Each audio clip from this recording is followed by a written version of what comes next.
ಇನ್ನು ನೀವು ಬಂಗಾರದ ಗಣಿ ಚಾನೆಲ್ಗೆ ಸಬ್ಸ್ಕ್ರೈಬ್ ಆಗದಿದ್ದರೆ ಈ ಕೂಡಲೇ ಸಬ್ಸ್ಕ್ರೈಬ್ ಬಟನ್ ಅನ್ನು ಕ್ಲಿಕ್ ಮಾಡಿ ಹಾಗೂ ದಿನನಿತ್ಯದ ಅಪ್ಡೇಟ್ಸ್ಗಳಿಗಾಗಿ ಬೆಲ್ ಐಕಾನ್ ಅನ್ನು ಪ್ರೆಸ್ ಮಾಡಿ. ಕೂಡ್ಲಿಗಿ ತಾಲೂಕು ಕಾನೂನು ಸೇವೆಗಳ ಸಮಿತಿ, ಮಹಿಳಾ ಮತ್ತು ಮಕ್ಕಳ ಕಲ್ಯಾಣ ಅಭಿವೃದ್ಧಿ ಇಲಾಖೆ, ಪೊಲೀಸ್ ಇಲಾಖೆ, ಸರ್ಕಾರಿ ಸಂಯುಕ್ತ ಪದವಿ ಪೂರ್ವ ಕಾಲೇಜು ಸಹಯೋಗದೊಂದಿಗೆ ನ್ಯಾಯಾಲಯದ ಆವರಣದಲ್ಲಿ ವಿಶ್ವ ಮಹಿಳಾ ದಿನಾಚರಣೆ ಹಮ್ಮಿಕೊಳ್ಳಲಾಗಿತ್ತು.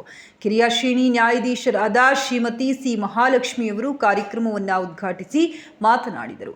ಹೆಣ್ಣು ಬಲಿಪಶುವಾಗಬಾರದು. ಧೀರತನ, ದಿಟ್ಟತನದ ಸ್ವಾವಲಂಬಿ ಬದುಕು ನಡೆಸಬೇಕು. ಸಿಂಹಿಣಿಯಂತೆ ಧೈರ್ಯ ಹಾಗೂ ಚಾಣಾಕ್ಷತನದಿಂದ ಸ್ವಾಭಿಮಾನದಿಂದ ಜೀವಿಸಬೇಕೆಂದರು.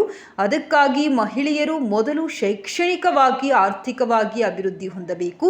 ಪ್ರತಿಯೊಬ್ಬರೂ ಕಾನೂನು ಜ್ಞಾನ ಅವಶ್ಯವಾಗಿ ಪಡೆಯಬೇಕಿದೆ ಮತ್ತು ಉಚಿತ ಕಾನೂನು ಸೇವಾ ಸಮಿತಿಯನ್ನು ಸದುಪಯೋಗ ಪಡೆದುಕೊಳ್ಳಬೇಕಿದೆ ಎಂದರು. ವಿಚ್ಛೇದನ ಪ್ರಕರಣಗಳು ಹೆಚ್ಚುತ್ತಿರುವುದು ಖೇದದ ಸಂಗತಿಯಾಗಿದ್ದು, ಕ್ಷುಲ್ಲಕ ಕಾರಣಕ್ಕೆ ನ್ಯಾಯಾಲಯದಲ್ಲಿ ದಾವೆ ಹೂಡುವುದು ಸಾಮಾನ್ಯವಾಗಿದೆ. ಕೌಟುಂಬಿಕ ಕಲಹಗಳಿಂದಾಗಿ ಸಂಬಂಧಗಳಲ್ಲಿ ಒಡಕುಂಟಾಗಿ ಬಾಂಧವ್ಯ, ಭಾವನಾತ್ಮಕ ಸಂಬಂಧಗಳು, ಸ್ವಪ್ರತಿಷ್ಠೆಗಳಿಗೆ ಬಲಿ ಕೊಡಲಾಗುತ್ತಿದೆ. ಇಂತಹ ಸಂದರ್ಭದಲ್ಲಿಯೂ ಮಹಿಳೆಯರು ಆತ್ಮಸ್ಥೈರ್ಯ ಕಳೆದುಕೊಳ್ಳಬಾರದು. ಚಾಣಾಕ್ಷತನ, ಬುದ್ಧಿವಂತಿಕೆಯಿಂದ ಸಮಸ್ಯೆಗಳ ವಿರುದ್ಧ ತಾರ್ಕಿಕವಾಗಿ ಹೋರಾಡಬೇಕು. ಕಾನೂನು ತಿಳುವಳಿಕೆಯ ನಡೆಯೊಂದಿಗೆ ಸಮಸ್ಯೆಗಳನ್ನು ಪ್ರಜ್ಞಾವಂತರ ಹಿರಿಯ ಸೂಚನೆಗಳೊಂದಿಗೆ ಮನೆಯೊಳಗೆ ಬಗೆಹರಿಸಿಕೊಳ್ಳುವುದು ಕ್ಷೇಮ ಎಂದರು. ಇಷ್ಟು ದೊಡ್ಡ ಇತಿಹಾಸವನ್ನು ಇದು ಹೊಂದಿದೆ ಅಂತ ಹೇಳ್ಬೋದು. ಏನು ಇತಿಹಾಸ ಇದ್ದಾರೆ, ಇತಿಹಾಸ ಏನಂತೇಳಿ ನಾವು ನೋಡೋದಾದರೆ ಇಲ್ಲಿ ಅಂದರೆ 190 ವರ್ಷಗಳ ಹಿಂದೆ ಹೋಗ್ಬೇಕು ನಾವು. ಅಂದರೆ ಸ್ತ್ರೀಯರೆಲ್ಲರೂ ಕೂಡ ಆ ಒಂದು ದಿನದಲ್ಲಿ ಅಂದರೆ ಮಾರ್ಚ್ 8ರ ದಿನದಂದು ಮಹಿಳೆಯರೆಲ್ಲರೂ ಕೂಡ ಸುಸಂಘಟಿತರಾಗಿ ಹೋರಾಟ ಮಾಡ್ತಾರೆ.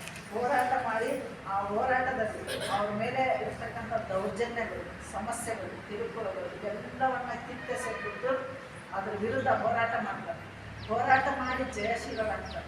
ಆ ಜಯಶೀಲರಾಗಿರ್ತಕ್ಕಂಥ ಅಂದರೆ ಆ ಶೋಷಣೆಯನ್ನು, ಬಂಧನವನ್ನು, ದೌರ್ಜನ್ಯವನ್ನು ಕಿತ್ತೊಗೆದು ಬಂಧ ಮುಕ್ತರಾಗಿ ಹಕ್ಕುಗಳನ್ನು ಪಡೆದಂತಹ ಜಯಶೀಲರಾಗಿರ್ತಕ್ಕಂಥ ದಿನ ಮಾರ್ಚ್ 8 ಅಂತೇಳಿ ಹೇಳ್ಬೋದಾದರೆ, ಇದರ ವಿವರವಾದಂಥ ಇತಿಹಾಸವನ್ನು ನಾವು ನೋಡ್ತಾ ಹೋಗೋದಾದರೆ 1857 ಮಾರ್ಚ್ 8 ಈ ದಿನ ವಿಶ್ವದಲ್ಲಿ ನಿಮಗೆ ಗೊತ್ತೇ ಇದೆ, ಅಮೇರಿಕ ಮತ್ತು ಫ್ರಾನ್ಸ್ ಆ ಎರಡು ದೇಶಗಳಿಗೆ ಹತ್ತಿ ಗಿರಣಿಗಳಲ್ಲಿ ಅಷ್ಟು ಸಹಸ್ರಾರು ಸಂಖ್ಯೆಯ ಮಹಿಳೆಯರು ಕೆಲಸ ಮಾಡ್ತಾ ಇರ್ತಾರೆ.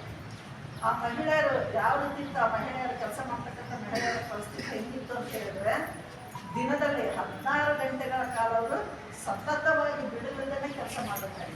ಹತ್ತಿ ಗಿರಣಿಗಳಲ್ಲಿ ದಿನಕ್ಕೆ 16 ಗಂಟೆಗಳ ಕಾಲ ಅವರು ಸತತವಾಗಿ ಕೆಲಸ ಮಾಡಬೇಕಾಗಿತ್ತು. ಯಾವುದೇ ಅನುಕೂಲಗಳಿರಲಿಲ್ಲ. ಭಾಳಷ್ಟು ದೌರ್ಜನ್ಯ, ಶೋಷಣೆಗೆ ಒಳಪಡಿಸಿದ್ರು. ಯಾವುದೇ ಹಕ್ಕುಗಳಿರಲಿಲ್ಲ. ಇಷ್ಟೆಲ್ಲ ಶೋಷಣೆ, ದಬ್ಬಾಳಿಕೆಗೆ ಒಳಪಟ್ಟಂಥ ಮಹಿಳೆಯರೇನಿದ್ದಾರೆ ಸಾಕಷ್ಟು ಬೇಸತ್ತಿದ್ದಾರೆ. ನಾವು ನೋಡಿದಾಗ 8 ದಿನಕ್ಕೆ 8 ಗಂಟೆ ಮಾಡಲಿಕ್ಕೆ ಸುಸ್ತಾಗ್ತದೆ. ಅಂಥದ್ದು ಆ ಮಹಿಳೆಯರು ಸತತವಾಗಿ 16 ತಾಸು ಕೆಲಸ ಮಾಡಬೇಕಾದ್ರೆ ಇಂತಹ ಪರಿಸ್ಥಿತಿಗೆ ಬೇಸತ್ತಂಥ ಮಹಿಳೆಯರು ಹೇಳ್ತಾರೆ, ಒಂದಿನ ಮಹಿಳೆಯರ ಸಂಯಮ, ತಾಳ್ಮೆ ಕಟ್ಟೆ ಹೊಡಿತದೆ.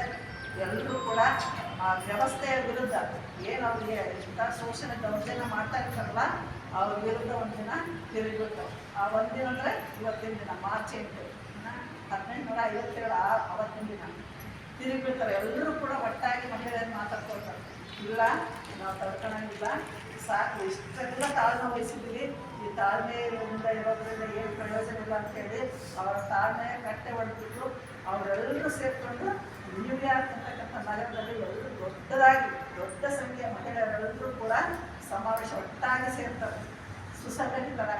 ಸುಸಂಘಟಿತರಾಗಿ ಅವ್ರು ಮಾತಾಡ್ಕೊಳ್ತಾರೆ.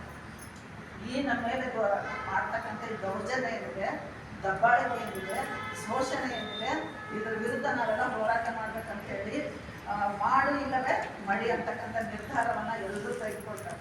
ಆಗ ಪರಿಸ್ಥಿತಿಯಲ್ಲಿ ಹೆಂಗಿತ್ತು ಅಂತ ಹೇಳಿದ್ರೆ, ಕೊರೆಯುವ ಚಳಿ ಇರ್ತದೆ, ಅಲ್ಲಿ ನಿಂತ್ಕೊಳ್ಳೋಕ್ಕಾಗಲ್ಲ, ಅಷ್ಟೊಂದು ಚಳಿ ಇರ್ತದೆ.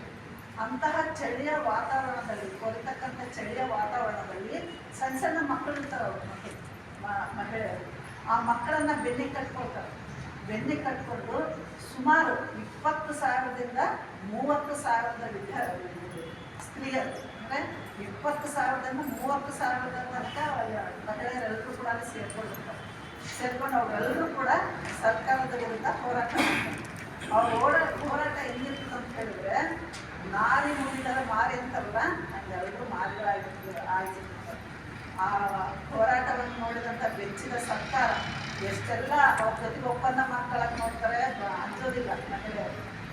ಅನಿವಾರ್ಯವಾಗಿ ಅಲ್ಲಿರ್ತಕ್ಕಂಥ ಸರ್ಕಾರಗಳು ಆ ಮಹಿಳೆಯರ ಮೇಲೆ ಗುಂಡಿನ ಮಳೆಯನ್ನೇ ಸುರಿಸ್ತಾರೆ. ಆ ಗುಂಡಿನ ಮಳೆ ಗುಂಡಿಗಳಿಗೆ ಅಂತ ಬಂದೂಕಿನ ಗುಂಡಿಗೆ ಸಹಸ್ರಾರು ಮಹಿಳೆಯರು ಪ್ರಾಣವನ್ನು ತೆಗೆದುತ್ತಾರೆ. ಆ ರಕ್ತದ ಕೋಡಿನೇ ಹರಿತಾ ಇರ್ತದಂತೆ. ಆದರೂ ಕೂಡ ಮಹಿಳೆ ಇದೇ ಮಾಡ್ಕೊಳ್ಳೋದೇ ಇಲ್ಲ, ಹೋರಾಟವನ್ನು ನಿಲ್ಲಿಸೋದೇ ಇಲ್ಲ. 13 ವಾರಗಳ ಕಾಲ ಈ ಹೋರಾಟವನ್ನು ಮುಂದುವರಿಸ್ತಾರೆ. ಎಷ್ಟೆಲ್ಲ ಅವ್ರನ್ನ ತಡೆಯೋದಕ್ಕೆ ಸರ್ಕಾರಗಳು ಏನೆಲ್ಲ ಪ್ರಯತ್ನ ಮಾಡ್ತಾರೆ ನೋಡ್ರಿ. ಬಂದೂಕನೇ ಬಳಸಿ ಸಾವಿರಾರು ಹೆಣ್ಮಕ್ಳು ಸತ್ತರೆ ಕೂಡ ಆ ಹೋರಾಟ ನಿಲ್ಲೋದು ಅಂತ ಹೋರಾಟ ಆಗಿರ್ತದೆ. ಆಮೇಲೆ ಕೊನೆಗೆ ಸರ್ಕಾರವೇ ಮಾಡಿರ್ತದೆ, ಸೋಲ ಮಾಡ್ಕೊಂಡು ನಾವು ಸೋತೀವಿ, ನೀವೇ ಜಯಶೀಲರು, ಬರ್ರಿ ನಿಮ್ಮ ಏನೇನಾದ ಬೇಡಿಕೆಗಳನ್ನ ತಂದಿರ್ತೀವಿ, ನಿಮ್ಮ ಸಮಸ್ಯೆಗಳು ಏನೇನಿದಾವೆ ಇಡ್ರಿ, ನಾವು ಬಗೆಹರಿಸ್ತೀವಿ ಅಂತೇಳಿ ಸರ್ಕಾರ ಆ ಮಹಿಳೆಯರನ್ನೆಲ್ಲ ಕಲಿತೀವಿ. ಹೀಗೆ ಸರ್ಕಾರವನ್ನು ವ್ಯವಸ್ಥೆಯನ್ನು ಸೋಲಿಸಿಬಿಟ್ಟು ಆ ಎಲ್ಲ ಮಹಿಳೆಯರು ಸರ್ಕಾರದೊಂದಿಗೆ ಒಪ್ಪಂದ ಮಾಡಿಕೊಳ್ತಾರೆ. ಪ್ರಾಚಾರ್ಯರಾದ ಶ್ರೀಮತಿ ಟಿ ಕೊತ್ಲಮ್ಮ, ಹಿರಿಯ ಮಹಿಳಾ ವಕೀಲರಾದ KHM ಶೈಲಜಾ, ಪ್ಯಾನೆಲ್ ವಕೀಲರಾದ ಜಯಮ್ಮ ಕಾರ್ಯಕ್ರಮವನ್ನು ಉದ್ದೇಶಿಸಿ ಮಾತನಾಡಿದರು. ಸಹಾಯಕ ಸರ್ಕಾರಿ ಅಭಿಯೋಜಕರಾದ KG ಶಿವಪ್ರಸಾದ್ ವೇದಿಕೆಯಲ್ಲಿದ್ದರು. ವಕೀಲರಾದ ಡಿ ಕರಿಬಸವರಾಜ್ ಸ್ವಾಗತಿಸಿದರು. ಪ್ಯಾನೆಲ್ ವಕೀಲರಾದ ಟಿ ರಮೇಶ್ ವಂದಿಸಿದರು. ನ್ಯಾಯಾಲಯದ ಸಿಬ್ಬಂದಿಯವರು ಹಾಗೂ ವಕೀಲರ ಸಂಘದ ಪದಾಧಿಕಾರಿಗಳು ಮತ್ತು ಸದಸ್ಯರು, ಜೂನಿಯರ್ ಕಾಲೇಜಿನ ವಿದ್ಯಾರ್ಥಿಗಳು, ನ್ಯಾಯಾಲಯಕ್ಕೆ ಹಾಜರಾಗಿದ್ದ ಕಕ್ಷಿದಾರರು ಉಪಸ್ಥಿತರಿದ್ದರು.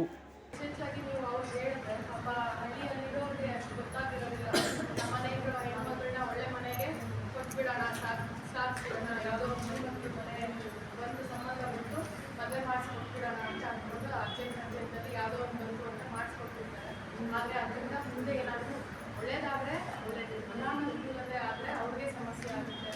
ಈ ಥರ ವಿಚಾರಗಳೆಲ್ಲ ನೀವು ಅವ್ರಿಗೆ ಮನವರಿಕೆ ಮಾಡಿದ್ರೆ, ನಿಮ್ಮ ಹತ್ರ ಸಮಯ ಇದ್ದರೆ ಸ್ವಲ್ಪ ಈ ಥರ ಒಂದು 10 ಜನ, ಒಂದು 15 ಜನ ಕೂತ್ಕೊಂಡು ಒಂದು ಕಾರ್ಯಾಗಾರ ನಿಮ್ಮ ಸ್ವಂತ ಇಚ್ಛೆಯಿಂದ ಮಾಡಿದ್ರೆ, ಸಮಯ ಇದ್ದರೆ ಮಾಡೋಕ್ಕೆ ಆ ಹಳ್ಳಿ ಒಂದು ಬದಲಾವಣೆ ಆಗುತ್ತೆ ಅಲ್ವಾ? ಶಿಕ್ಷಣ ಇದ್ದರೆ ಏನು ಬೇಕಾದರೂ ಮಾಡಬೇಕು. ಎಲ್ಲದಕ್ಕೂ ಒಂದು ಅಸ್ತ್ರ ಶಕ್ತಿ ಅಂತಂದರೆ ಶಿಕ್ಷಣ. ಇವಾಗ ಯಾವುದೇ ಒಂದು ಅನಾಹುತ ಆದ್ರೂ ನಮ್ಮ ಜೀವನದಲ್ಲಿ ನಮ್ಮ ವಿದ್ಯೆ ಇದ್ದರೆ ಏನಿರುತ್ತೆ, ಒಂದು ಧೈರ್ಯ ಇರುತ್ತಲ್ವ.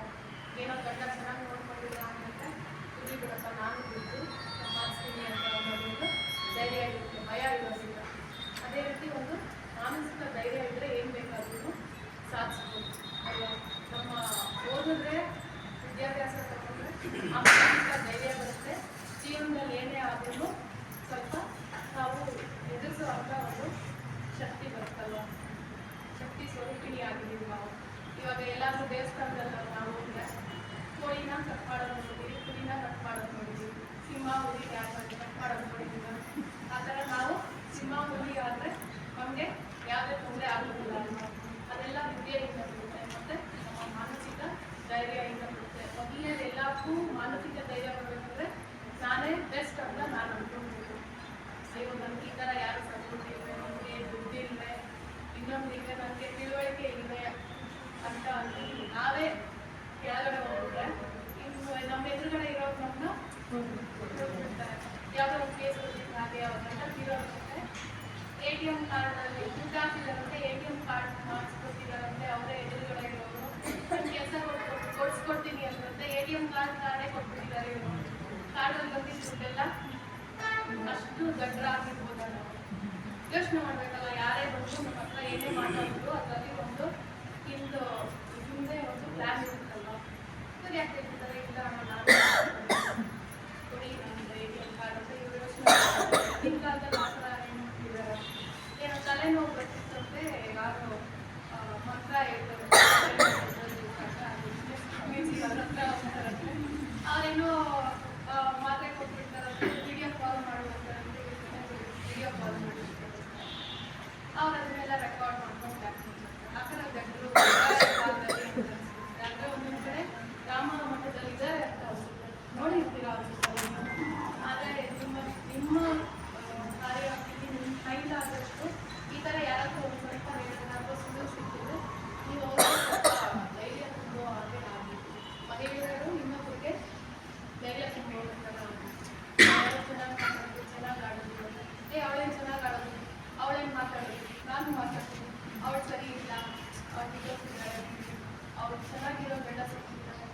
ಚೆನ್ನಾಗಿದ್ದಾನೆ ಈ ಥರ ಮಾತುಗಳೆಲ್ಲ ಆಗಿದೆ. ಅವ್ನು ಚೆನ್ನಾಗಿದ್ದ ಗಂಡ ಸಿಕ್ಕಿದ್ರೆ ನಾವು ಖುಷಿ ಪಡ್ತೀವಿ. ಯಾಕೆ ಹೇಳಿ, ನಾನು ಅವ್ರು ಖುಷಿಯಾಗಿದ್ದರೆ ನಾನು ಖುಷಿಯಾಗಿರ್ತೀನಿ.